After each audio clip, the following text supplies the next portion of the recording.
Hey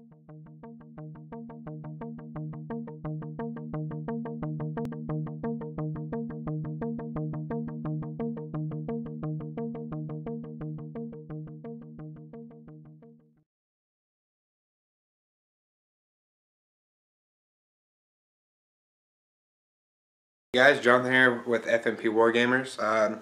Today we're going to go over the Necron Codex. So starting out here, it's a great codex. A lot of you guys are going to start commenting, oh it's terrible, blah blah blah. You know, I've been playing Necrons for a while.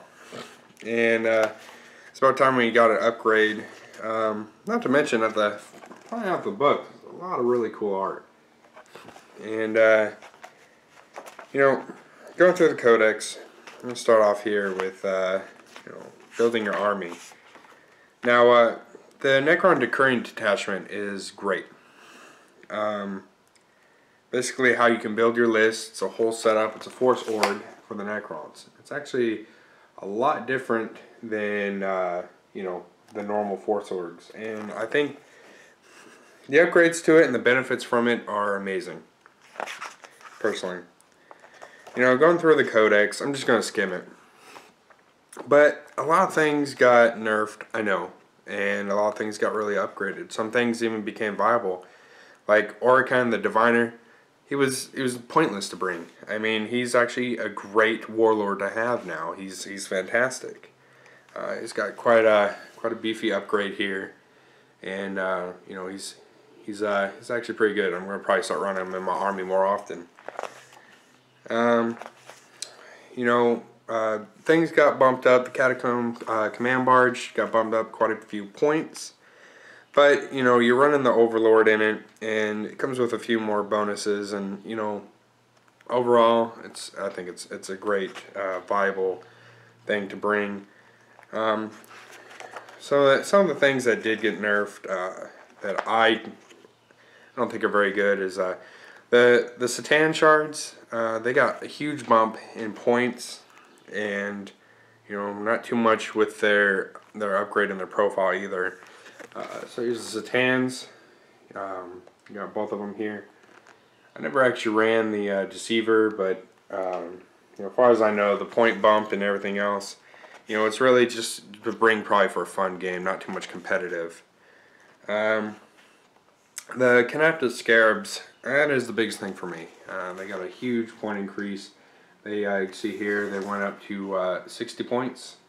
And, you know, personally, Entropic Strike got a big kick in the shins. You know, it used to be great. It used to take off your armor, lose your armor save, so on and so forth back in 5th ed. And now it just, I know it needed to be nerfed, I get it. But it's just disappointing. But everything just wounds on a 6 or glances on a 6 now. That's really it. They still got the same profile loadout, a point increase. So, you know, viability, maybe for fun, point filler. That's pretty much it. Yeah. Say the Monolith. They gave it Deep Strike back. I don't know if you guys knew, it was FAQ'd out of 5th edition that it took it away. They brought it back. Monolith is it's actually still okay. They did take away the gate, where the gate would lash out at D6 inches. That's fine. But it's actually great for the Eternity Gate, which lets you portal out your guys from anywhere on the board. I mean, you can't really argue with that, especially with an objective game now. Personally, I think it's pretty good. Let's go. I know you guys, if you watch my videos, I got some Transcendent Satans running back when they were in the profile that was for Escalation, that codex. But this one, this one trumps it, and you know, it's 250 points. When I was loading them out, it was about 900 points. But the upgrades were really worth it back then. Now he's just kind of a beastly, you know. He's I think he's better than the other shards, personally. But the Transcendent Satan, you know, he's not as good as he once was. You know, like I said, I don't know too much for competitive, but I'm sure you can maybe work him in there somehow. Now the Tesseract Vault, I do know got pretty good. In the escalation, it wasn't even worth taking the Satan, Transcendent Satan for point wise and viability. The Satan was way better to bring than his Vault, but the Vault now has actually gotten quite an increase for it, and it's 550 points. It's right here. So that's his Vault, and there's the Satan. So as you can see, the points are only 250 now, opposed to, you know, his 900, depending how you loaded him out, but it was quite high. Going through, Emotech the Stormlord, he is now Lord of War. Hey, it's alright. And now, this is the big thing in the Codex. We have new formations. The Reclamation Legion, and I'm going to go through a few of them. They're really good. The benefits are really good to having them, and you can run multiple formations. I mean, Deathbringer Flight, most Necron players, the profile is 2 to 4 Doom Size. You typically always brought 2 Night Scythes or 2 Doom Scythes anyway, so now you get bonuses for having it, you know. This one, you know, gives you better targeting for your ballistic skill. One flyer targets it, and then the other one gets +2 his ballistic skill when a different flyer targets the same unit. So it's pretty good. You know, you got the Living Tomb, which is too pricey for me right now. It's a pretty cool formation, and the Annihilation Nexus as well. You can see here. So I mean, you know, I brought that one. I played a game the other week, and it was alright. You know, granted, the Barge, the Doomsday Arc got brought down immediately because it was super scary with its Strength 10 AP1 Blast. So it did get brought down. You know, they got quite a few over here.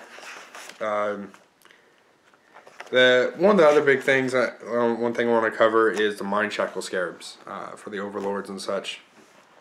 Unfortunately, they got nerfed big time. They needed to be. I mean, I had a Catacomb Command Barge in base contact with a Wraith Knight, and he had to keep taking his Mind Shackle Scarab tests. He was failing it, and so his Wraith Knight was beating himself to death. You know, I mean, my 90 points at the time to his 250 points, Wraith Knight, and, you know, he was beating himself up. So it was working out in my favor, but it really needed to be nerfed. I don't know to this extent, but so it says Mind Shackle Scarabs. When fighting in challenge, a model with Mind Shackle Scarabs has the Fear special roll. Basically, take a Fear test on 3d6. Yeah, no. I think it's terrible because most things are fearless anymore, and especially if you're playing any Marine army, you know, it's pretty much pointless. So Mind Shackle Scarabs, not viable.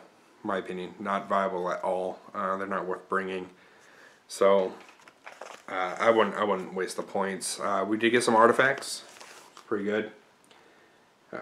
We look over here a little bit. Bam. So artifacts are pretty good.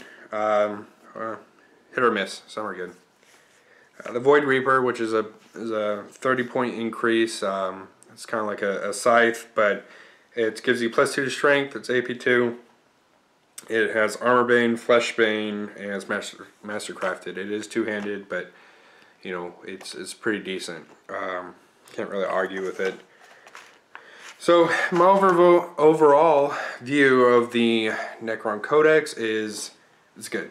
I think it's going to be pretty viable. I can see where it can be competitive and fun, and you know, you don't have to sit there and you know, a lot of people complain about it. Everyone's going to complain about something about the Codex, but you know, most part overall, you got to remember, you know, everything seemingly to be more balanced, and you know, that, my opinion, is pretty good. I mean, there's no point in having one army that's overpowered everybody else, but you know, Necron got a good increase, some things decreased, so you know, it's like always, guys, just have fun, you know, have a good time, play the game. So I hope you enjoy my videos, and be sure to subscribe, and I'll be coming out with more battle reports. Alright guys, thanks.